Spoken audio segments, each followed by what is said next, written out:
Hi everyone, my name is Jessica Vredenburg and I'm coming to you from Auckland, New Zealand. So I'm going to be presenting today on research impact through the conversation and other media outlets. So let's talk first about the conversation platform.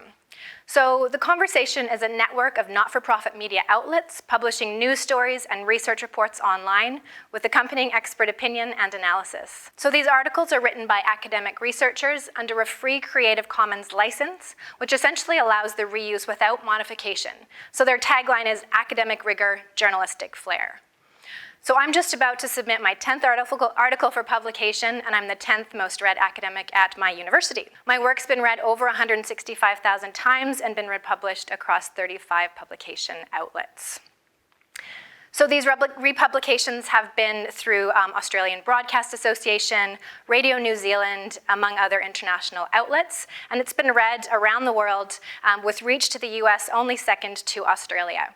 Pretty good for little old New Zealand. So in my experience, writing for the conversation over the past 3 years, I found essentially 3 strategies work. So the first strategy is essentially staking your claim. So this strategy is really where you're looking to put your name on a new concept and marking your intellectual territory, if you will. So this strategy is a useful strategy to combat sort of the long lead time for academic work, and it helps in particular with quite novel ideas. Now, this can be a bit tricky because typically you need to link your work to something to show your work in that area, but without an academic publication yet, you sometimes need to get a bit creative instead, using a conference proceeding, etc. But as it's a dynamic platform, these links can be updated once your journal article is published. So we did this with our brand activism and woke-washing article in 2018. As this is one of the early references to these concepts, our conversation piece has actually been cited in academic work alongside the resultant academic article that was published 2 years later in JPPNM. Now, the second strategy that I've used is more of a form of a press release. So essentially, this is where you've got just published research, like we did for our research on transformative branding.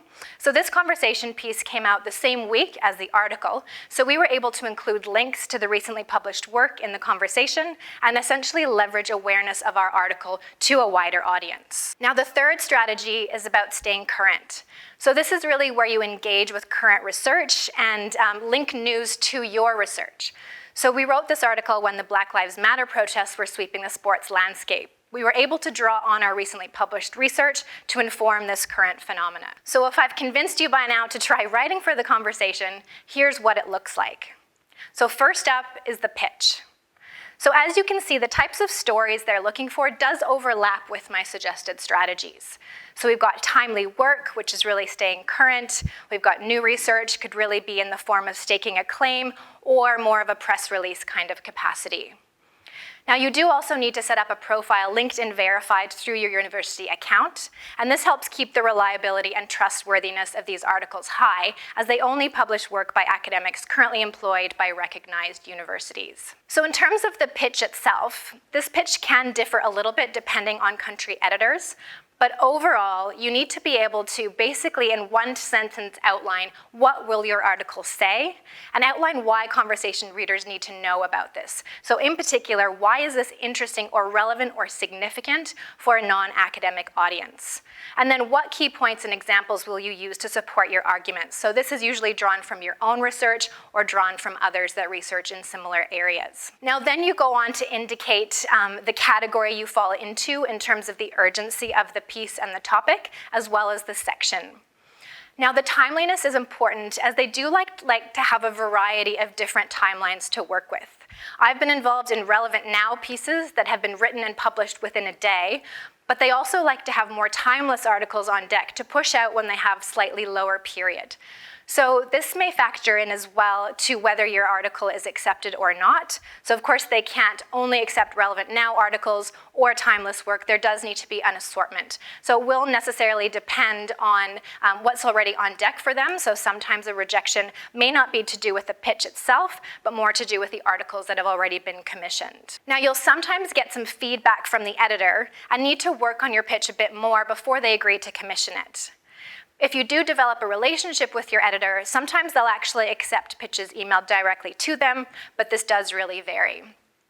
But this process typically really drills down to that general reader, so real top level emphasizing main takeaways. But once you get the pitch accepted, you'll receive an invitation based on the agreed upon pitch. Then you move into the co-editing space. So once your piece has been commissioned, you receive an invite to a co-editing space where you work on your draft.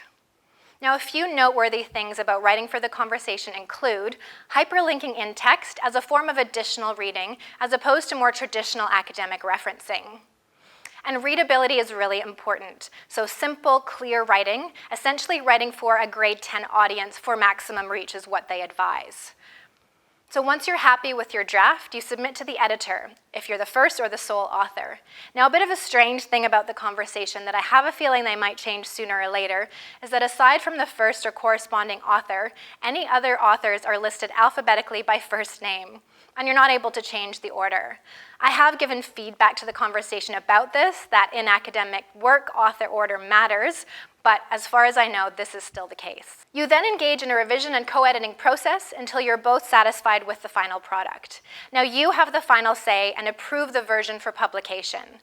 At the end of the day, they're journalists looking to tell a good story, which is why this is such a useful platform, but it's up to you to ensure that the article is truthful and accurate and has not used too much artistic license, if you will. So once you get an email to say that you've been published, you can share your article, track your engagement, engage with your audience, and they also like to know often what happens next. And then the follow-up. So depending on how polarizing the topic, the comments can get heated.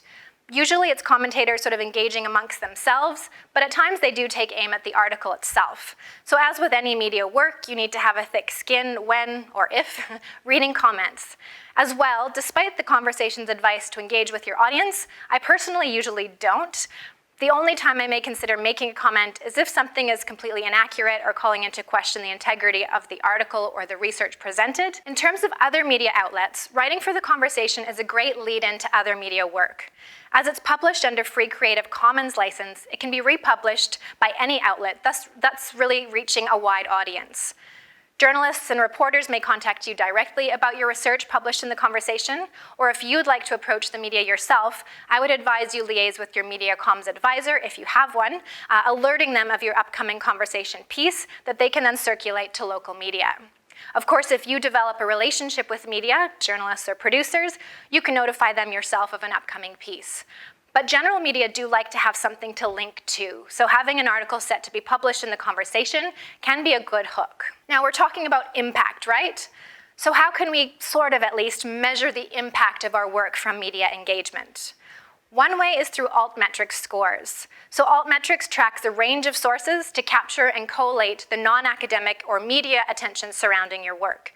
This is a metric that's being increasingly viewed as a relevant measure of impact alongside citations, H-index, etc.